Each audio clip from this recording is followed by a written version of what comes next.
L'assurance agricole, à ma connaissance, je pense que c'est une garantie qui couvre les risques d'incendie sur les biens causés, la plantation, par exemple la foudre. Et en plus, ça permet de reconstituer aussi la plantation qui est déjà sinistrée. J'ai un oncle qui a un champ qui a été victime d'un incendie, mais qui n'avait pas d'assurance. Donc, le problème est resté comme ça. Il n'a pas eu de solution. Il a dû reprendre son champ. J'ai un ami qui a déjà des plantations de VA. Il a eu un incendie, je crois, dans le courant 2018, mais il a été indemnisé. J'estime que c'est une bonne initiative que d'assurer sa plantation.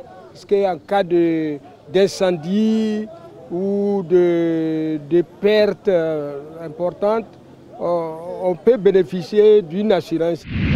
Bonsoir à tous et bienvenue dans votre magazine RTI Money qui vous dévoile cette semaine les dessous de l'assurance agricole. Si vous avez une parcelle de terre, si vous êtes un exploitant agricole ou si vous êtes une coopérative de producteurs, vous avez sans doute intérêt à protéger vos récoltes, vos équipements ou bien vos ouvriers agricoles. Eh bien, il existe des assurances spécifiques pour le monde de l'agriculture. À qui s'adressent ces polices? Quelle est la nature des garanties? Comment prendre en compte les aléas climatiques? Voici Assurer le risque agricole, le thème de notre reportage cette semaine. À perte de vue, un manteau vert. Des milliers d'hectares à l'horizon, à une quarantaine de kilomètres d'Abidjan. Un domaine agricole où se rend chaque fin de semaine Sékou Diaby. C'est l'un des rares agriculteurs ayant souscrit à une police d'assurance pour protéger ses plantations. Pour ce sexagénaire qui travaille en semaine dans une entreprise pétrolière, l'agriculture est une seconde source de revenus et une passion. J'aime faire ça. J'aime la terre, j'aime l'agriculture. Depuis 1985, chaque week-end, je suis à Beauville, à Boudé-Madéki. Et je suis au campement. Chaque week-end, depuis 1985. Depuis près de 35 ans, Agboville est devenu le lieu de sa seconde vie. Je tourne à droite. Et attention, à quelques mètres, on prend la piste. Ici, il a acheté près de 50 hectares il y a une trentaine d'années. Un terrain situé au bout de cette piste, dans un campement rural. Bonne arrivée. Les encadrés qui s'occupent de l'encadrement de nos plantations. Tous les 2 mois, Sékou fait le tour du propriétaire avec ses contremaîtres et ses ouvriers. Direction la plantation qu'il a fait assurer en 2014 contre les risques agricoles. Une police d'assurance qu'il n'a pas hésité à souscrire en souvenir du douloureux sinistre qu'il a subi ici même il y a 30 ans quand son champ de cacao a été ravagé par le feu. J'avais 42 hectares de cacao ici en son temps. Il y a des gens qui sont venus volontairement incendier. Cette affaire a été juridiquement réglée. Mais en son temps, je n'étais pas assuré. Est-ce qu'il existait même une assurance pour les plantations en son temps? Lorsque l'assurance est venue, moi personnellement, je ne me suis pas posé de questions. Parce que vraiment, j'en avais besoin. Il faut s'assurer, parce qu'en fait, quand tu as des pertes comme ça, accidentellement, les amis, les connaissances viendront te dire « Yako !» Mais personne ne te donnera 5 francs comme si tu as perdu quelqu'un. Alors, ton seul soutien moral, physique et financier, c'est l'assurance. Même si l'assurance te donne moins que ce que tu dois avoir, 10% de ce que tu dois avoir, est mieux que le zéro, est mieux que Yako, est mieux que tout autre. C'est réconfortant, l'assurance. Aujourd'hui, les compagnies d'assurance proposent des garanties incendie aux agriculteurs comme Sékou, qui est passé de la culture du cacao à celle de l'EVA. Il y a 4 ans, Sékou a de nouveau été victime d'un incendie parti de chez son voisin. Voici la partie qui a été brûlée. À près de 1 hectare. Le feu a été allumé où il y a les palmiers là, juste au milieu, peut-être je peux même dire à 200 mètres d'ici. Donc le feu est monté, a traversé les palmiers. Le temps que les gens viennent, le feu était déjà ici. Pour protéger ce champ d'EVA, sa police d'assurance agricole le couvre contre différents risques. Les incendies bien sûr, mais aussi les tempêtes, les ouragans, les cyclones, la chute de la foudre et même les attaques d'insectes. Grâce à cette couverture, il a pu se faire indemniser pour le feu survenu dans sa plantation. 342 900 francs CFA versés par l'assureur pour réhabiliter la parcelle brûlée. Il y a les documents sur moi ici. Voici ma lettre d'indemnisation. 342 900. 342 900, qui n'est pas rien du tout. Et voici, lorsque je suis allé au guichet avec le chèque, j'ai retiré l'argent et voici le reçu aussi. C'est pour dire juste que ce n'est pas des paroles en l'air. Et l'assurance est vraie, l'indemnisation c'est vrai aussi. Pour assurer leur plantation, Sékou Diaby, comme des centaines d'autres agriculteurs, ont fait appel à l'une des compagnies d'assurance qui propose de faire face aux risques agricoles. Au plateau, dans la commune des Affaires, le siège de l'assureur, nous retrouvons César Guébo, responsable commercial, chargé de développer le portefeuille client de son assurance baptisée Multipéril Agricole. Chaque quinzaine, il tient une réunion d'évaluation avec son équipe pour examiner les dossiers de souscription en cours. Pour l'instant, 500 agriculteurs ont souscrit à ce produit. Un chiffre plutôt modeste par rapport aux ambitions affichées par l'assureur. Faire 150 millions de chiffre d'affaires sur cette assurance spécifique. Cette année, l'objectif est un peu doublé. L'année dernière, on a fini à, je regarde les chiffres, on a fini à 100 millions. C'est un objectif de 150 millions. Donc ça nous donne soit un chiffre d'affaires réalisé de 67%. Il va falloir qu'on fasse plus cette année. Pour atteindre leur objectif, César et son équipe vont relancer les agriculteurs qui ont marqué leur intérêt pour l'assurance agricole. Une police qui ne couvre pour l'instant que les cultures dites de rente. Le café, cacao, palmier à huile, EVA, anacade, on peut les stocker facilement. Ce n'est pas des productions qui se gâtent très rapidement, telles que quand on prend la culture vivrière.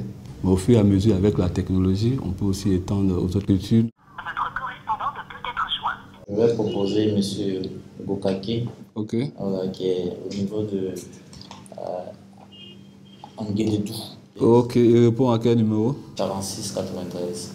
Prospecter, proposer, relancer, le quotidien de cette équipe commerciale pour séduire les agriculteurs, encore trop peu nombreux à vouloir souscrire à une assurance risque agricole. Allô? Oui, allô, bonjour. Oui, bonjour. Comment vous allez, monsieur? Vous faites partie de nos prospects. Donc, on voudrait venir vers vous pour encore vous relancer par rapport à l'assurance. Est-ce qu'on peut venir maintenant? Ok, vous êtes en place? Oui. Ok, donc on arrive. Merci beaucoup. À tout à l'heure. Au revoir.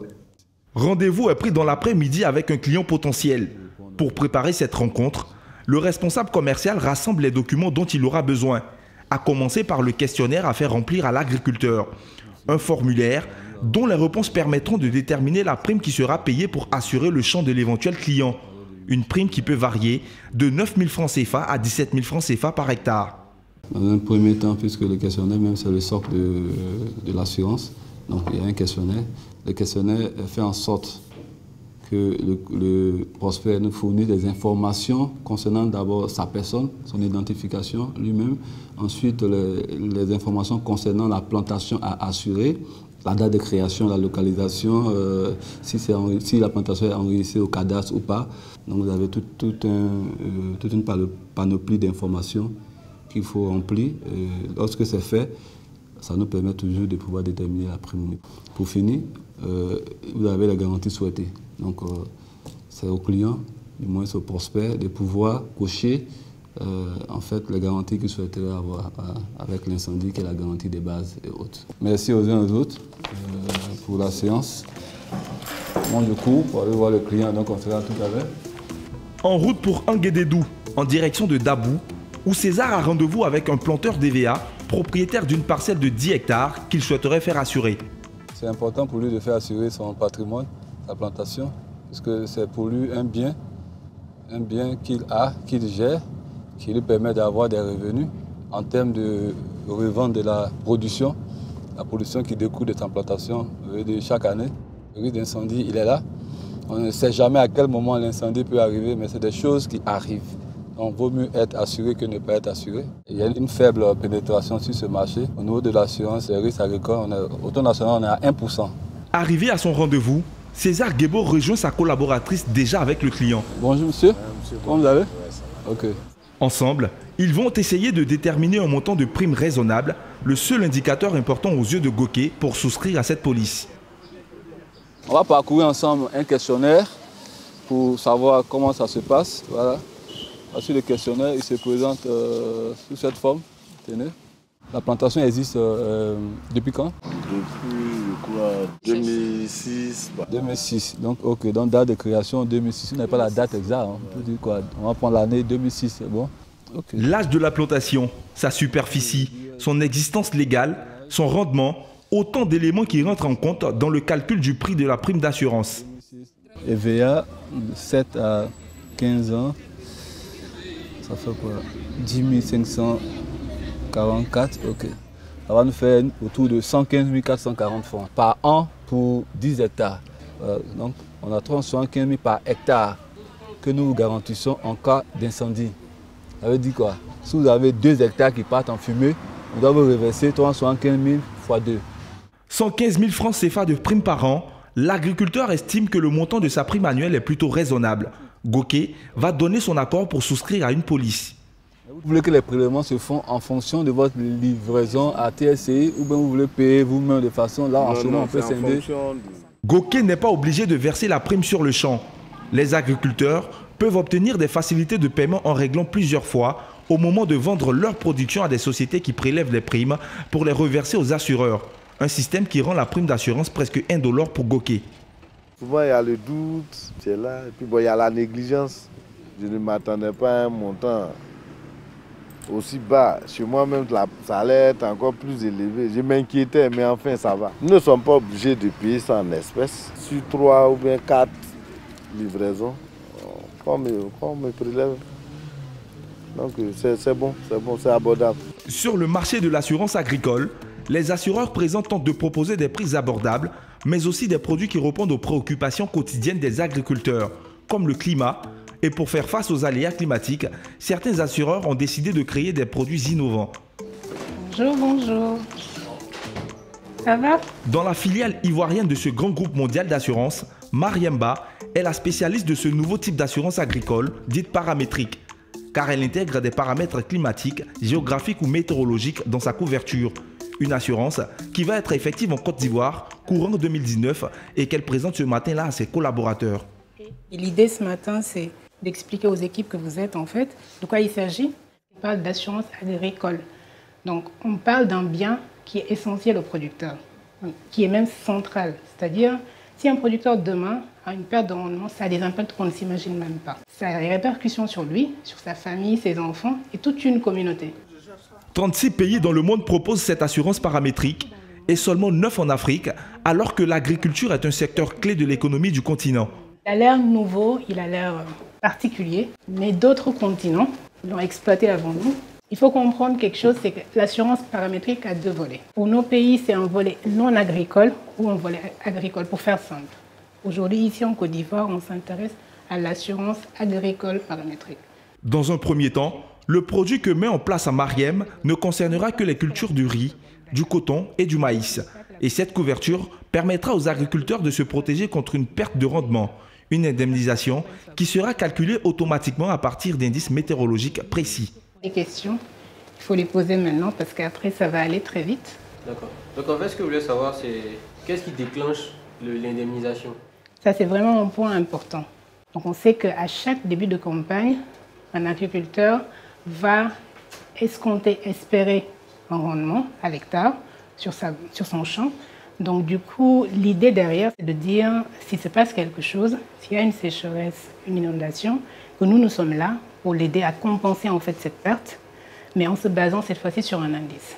D'où le nom paramétrique ou indiciel en fait. Le contrat fonctionne de telle sorte que si on détermine un indice avec un seuil de déclenchement, par exemple on dit la sécheresse, sur tel type de culture, dans tel type de zone, on observe tout au long de la campagne en fait cet indice. On regarde comment se comporte cet indice. Et dès que l'indice dépasse les seuils normaux, on peut dire qu'il y a eu sinistre. Donc du coup, tout de suite, la compagnie d'assurance en fait déclenche le paiement, ce qu'on appelle l'indemnisation pour le producteur ou l'union de producteurs ou le partenaire qui est justement bénéficiaire de ce contrat, tout simplement. Et pour déterminer ces indices météorologiques sur lesquels se base l'assurance paramétrique, la compagnie d'assurance va faire appel aux experts climatiques de la Sodexam, l'établissement qui collecte les données sur tout le territoire ivoirien. Ici, 3 fois par jour, grâce à des capteurs comme ceux de cette station, les données sont prélevées pour établir des prévisions les plus fiables possibles. Une fois collectées, ces données sont transmises dans cette salle opérationnelle. C'est pour le relevé de midi? Oui, de midi. Ok, merci. Grâce aux informations recueillies, ces experts sont capables de fournir un historique de la pluviométrie par exemple, de quoi permettre aux assureurs d'établir à partir de quel moment les agriculteurs pourront être indemnisés en cas d'événements climatiques négatifs pour les cultures ou les récoltes. Nous faisons des mesures à travers tout le territoire national, des données météorologiques. Ces données météorologiques arrivent ici dans notre centre de calcul pour le traitement. Alors, après le traitement, pour pouvoir déterminer le besoin des assureurs, on développe ce qu'on appelle des indices climatiques. En commun accord avec l'assureur par rapport à son marché. Il existe plusieurs indices, indice de cumul pluviométrique, indice de sécheresse, indice de réserve en eau du sol. Donc, en fonction du marché de l'assureur, il nous dira, moi, je veux tel indice ou tel indice pour pouvoir atteindre un marché en fonction de sa clientèle.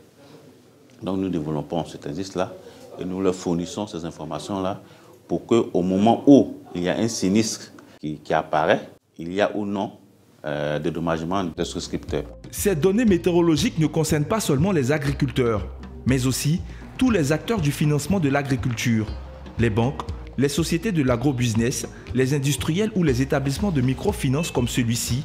Nous y retrouvons Mariem qui vient discuter d'un partenariat pour lancer à grande échelle cette assurance paramétrique. Merci beaucoup de nous recevoir. C'est important que l'on vienne discuter avec vous suite au workshop. L'institution financière d'Albert est intéressée par cette nouvelle assurance agricole. Grâce à la maîtrise des paramètres météorologiques, elle peut plus facilement accorder du crédit aux petits agriculteurs, comme elle le fait déjà à près de 40 000 producteurs. Avec l'assurance paramétrique, aussi appelée assurance indicielle, cette microfinance réduit les risques de non-remboursement des crédits agricoles accordés. Pour nous, le fait d'adosser le crédit à une assurance indicielle, nous sommes sûrs qu'en cas de sinistre, en cas de variation climatique, notre crédit n'est vraiment pas à risque. Donc cela vient, je pourrais dire, est un coussin de sécurité dans le financement que nous accordons à un petit producteur. L'assurance agricole en Côte d'Ivoire, une précieuse protection pour un secteur agricole qui représente jusqu'à 20% du PIB du pays et qui emploie près de la moitié de la population active.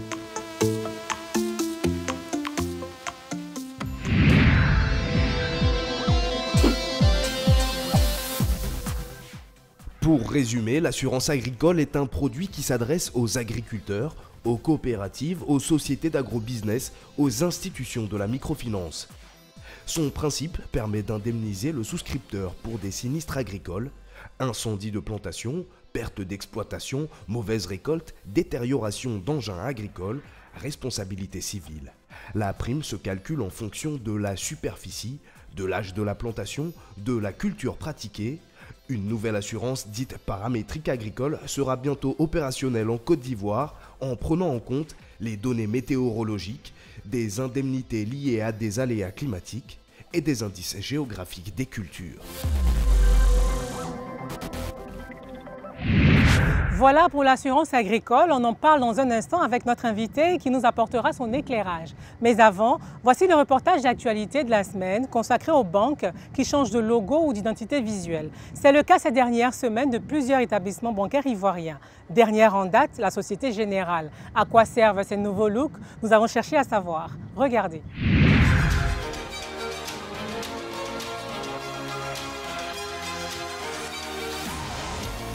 Les mêmes couleurs, le noir et le rouge, mais un nom qui change. Ne dites plus Société Générale des Banques de Côte d'Ivoire, SGBCI, mais plutôt Société Générale Côte d'Ivoire. L'établissement change de nom en lançant une vaste campagne d'affichage. Mieux identifier les filiales par pays et faire souligner leur appartenance à un groupe mondial, une stratégie de marque décidée mondialement par le groupe bancaire français. Ce sont les marques fortes qui résistent. Nous n'avons pas eu besoin d'un premier temps de nous appeler ainsi pour pouvoir avancer, bien qu'étant filiale du groupe. Et le faire aujourd'hui, pour nous, c'est une valeur ajoutée, c'est une plus-value qui va nous permettre de renforcer ce sentiment-là. Et derrière cette harmonisation de signature et de nom, c'est aussi notre volonté de pouvoir renforcer les synergies, même au niveau des filiales. Notre ambition à long terme, c'est qu'un client qui soit ici, ou au Sénégal, ou au Cameroun, ou à Paris, puisse bénéficier des mêmes services. Autre banque à avoir décidé récemment de changer de look, la Banque de l'Habitat de Côte d'Ivoire, la BHCI, un ex-établissement bancaire public dont l'État a cédé la majorité des parts à une structure canadienne. Un changement a entraîné celui du logo, la fameuse identité visuelle de la banque, un choix important pour faire passer un message auprès du grand public. Aujourd'hui, la BHCI veut se singulariser comme la seule banque en Côte d'Ivoire qui est spécialisée en matière de financement de l'immobilier, du projet immobilier. Et pour cela, il faut véhiculer une image nouvelle, une image qui est différente de ce qu'on avait à l'époque, une image qui montre qu'on n'est plus une banque publique, on est une banque privée avec de nouveaux process, avec de nouveaux partenaires qui ont de l'expertise et montrer également à la population qu'on a de l'expertise, mais également on a des produits nouveaux. Nouveau logo, nouveau visuel, nouvelle campagne pour la Banque Atlantique qui a procédé elle aussi à un changement d'image. 3 banques, 3 nouvelles signatures, mais à quoi riment ces modifications d'identité visuelle? C'est une manière pour elles de communiquer les valeurs qui sont déjà connues. Parce que ce sont des grands groupes, ce sont des groupes qui ont fait leurs preuves. Ce sont des groupes qui ont de l'expertise, qui ont un vaste réseau, qui sont connus mondialement. Et cette manière de poser d'uniformiser en fait cette identité visuelle-là est une manière pour cette banque-là de communiquer à la clientèle, de communiquer à la cible, aux populations vivant en Côte d'Ivoire que nous avons de l'expertise. Nous avons une expertise qui n'est pas de maintenant. C'est une expertise qui est avérée, qui est éprouvée.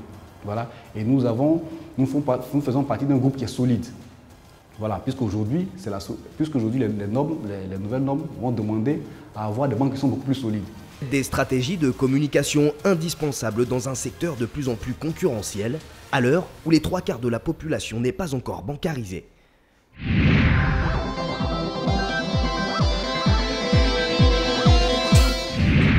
Vous ne la connaissez peut-être pas, mais d'une certaine manière, elle nourrit la Côte d'Ivoire. Irielou Colette, bonsoir. Bonsoir, ma fille Justine.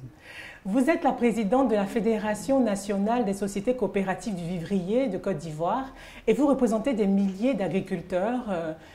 D'une certaine manière, vous êtes intéressée par le sujet de cette émission, l'assurance agricole. Alors, première question, est-ce que vous avez déjà souscrit à une assurance agricole? Merci. On n'est pas inscrit au niveau de l'assurance agricole parce que nous avons contacté beaucoup d'assurances et dans ce sens, et ils ont toujours dit qu'ils ne sont pas prêts à assurer les champs agricoles du vivrier de Côte d'Ivoire. D'accord. C'est ce qui fait qu'on ne s'est pas encore inscrit. Vous avez quand même le réflexe de penser à cette assurance, même oui, si beaucoup. Il n'y a pas eu de retour. Beaucoup, parce qu'on souffre. Est-ce que tous nos parents qui labourent la terre au niveau de l'intérieur du pays, est-ce qu'eux aussi ils sont informés? Vous pensez qu'ils sont informés de cette assurance, du besoin qu'il y a d'assurer sa récolte? Moi, mes sorties, mes rassemblements avec les femmes du vivrier à l'intérieur du pays, je les ai informées que vraiment il faut qu'on soit assuré, qu'on assure les champs. On peut investir et tout perdre. Quels sont les risques qui pèsent sur le secteur du vivrier? Mais les risques sont grands. Des fois, vous voyez quand les camions de bananes sont en train de venir, que ça se renverse, la femme, elle perd complètement parce que ce n'est pas assuré. Et des fois, le propriétaire des camions, il ne calcule pas tout ça, mais tu as pris son camion pour aller prendre ta banane. Même si c'est renversé, il faut forcément payer son transport. Donc, des fois, c'est l'argent prêté ailleurs qu'on paye le transport. Et puis la femme, des fois, elle peut faire même 1 an sans voyager encore parce qu'elle n'a plus l'argent pour commencer. On parle beaucoup de risques climatiques aussi. Il existe certaines assurances qui couvrent ces risques-là. Est-ce que vous pensez que c'est une bonne chose? Mais c'est une très bonne chose et il faut qu'on ait la communication dessus. Alors maintenant, on va parler moins d'assurance, mais toujours d'argent. On le sait, l'un de vos combats, c'est la lutte contre la vie chère. Mais on le remarque sur nos marchés, le prix des denrées, des légumes, du maraîcher fait un peu le yo-yo. Aujourd'hui, c'est haut, demain, c'est bas. Les prix ne sont pas harmonisés. Comment on explique ça? Bon, ce qui explique ça, c'est simple. Aujourd'hui, nous avons parlé tout de suite des climats. Et la production vivrière, ça doit forcément se faire avec la pluie. Ou s'il n'y a pas la pluie, il faut les systèmes d'irrigation en Côte d'Ivoire. Est-ce qu'il ne faut pas produire plus aussi? Oui, il faut produire plus, mais produire plus aujourd'hui, il faut forcément un système d'irrigation. Sinon, tu peux faire grand champ, mais s'il n'y a pas de pluie, tout peut mourir en un jour. Et puis, il faut la formation des paysans. Parce que les produits qu'on prend pour traiter les champs, du vivrier, c'est compliqué deux fois. Que comme on ne sait pas lire écrit, il y a des denrées, il y a des produits qu'on prend pour traiter la tomate. Alors, ça ne doit pas, on ne doit pas prendre ça pour traiter la tomate et la tomate meurt. Mais pour produire plus et sain, est-ce qu'il ne faudrait pas aussi être accompagné? Est-ce que les banques vous accompagnent? Ça, c'est une autre montagne qu'on va surmonter. Je pense que, tu sais, les banques en Côte d'Ivoire, il y a beaucoup de banques qui sont les banques commerciales qui ne s'intéressent pas du tout à accompagner ou organiser, faire un champ de vivriers, avoir un financement pour faire champ. Pourtant, on dit que le pays repose sur l'agriculture. Et ça se repose sur l'agriculture. C'est les produits de rang qui sont reposés sur l'agriculture. Sinon, le secteur vivrier, c'est des choses à 3 mois, à 4 mois, tu as fini de vendre ou tu peux rembourser. Mais c'est difficile que les banques acceptent de mettre vraiment des moyens à la disposition des coopératives. Maintenant, qu'est-ce qu'on peut vous souhaiter alors pour 2019? Et pour 2019, là, secteur du vivrier, là, ce que nous souhaitons, ce qu'on peut nous souhaiter, nous voudrons que l'État de Côte d'Ivoire s'apprête à accompagner réellement le secteur vivrier.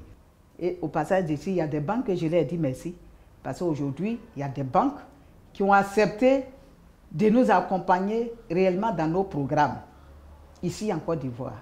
Irielo Colette, merci d'avoir répondu aux questions d'RTI Moni. Merci beaucoup, ma fille Justine.